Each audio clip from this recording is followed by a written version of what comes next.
Bike டயரை வந்து நம்ம சைடில் வச்சோம். இதுக்கு வந்து இதுகிட்ட வெட்டி இதை எப்படி ஜாயின் பண்ணணும் பாருங்க. இந்த மரம் ஒன்று வைக்கிறதுனால இந்த ரிங்கை வந்து எப்படி வளைக்கணும்னு அது பாருங்க. அதை இப்போ வந்து விட்டுட்டோம். பார்த்தீங்கன்னா அந்த ஜாயிண்ட் எப்படி போடணும் அப்படின்னாக்கா ஜாயிண்ட் இப்படி வச்சுடுறோம். வச்சுட்டு இதில் வந்து கம்பி எடுத்து கம்பி போட்டு இப்படி வச்சுக்கிட்டு இப்போ பார்த்தீங்கன்னா இதில் நல்லா ரிங்கு அழைக்கிறதுக்கான ஒரு இது வந்து இதில் பாருங்கள் முடிக்க வச்சு டைட் பண்ணி சரிங்களா.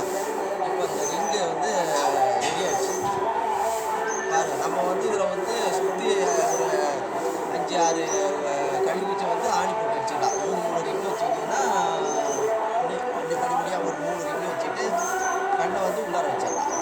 கண்ணு பாதுகாப்பாக இதுதான் வேஸ்டான சைக்கிள் டயரு ஒரு ரிங்காக மாறும். ஒரு டயரை 2ஆக வெட்டிட்டிங்கன்னா 2 ரிங் ஆகும். அதுபோல் நீங்கள் வச்சுக்கிட்டிங்கன்னா ஒரு இதாக இருக்கும் பாருங்கள். அந்த ரிங்கு எப்படி இல்லை. நன்றி, வணக்கங்க.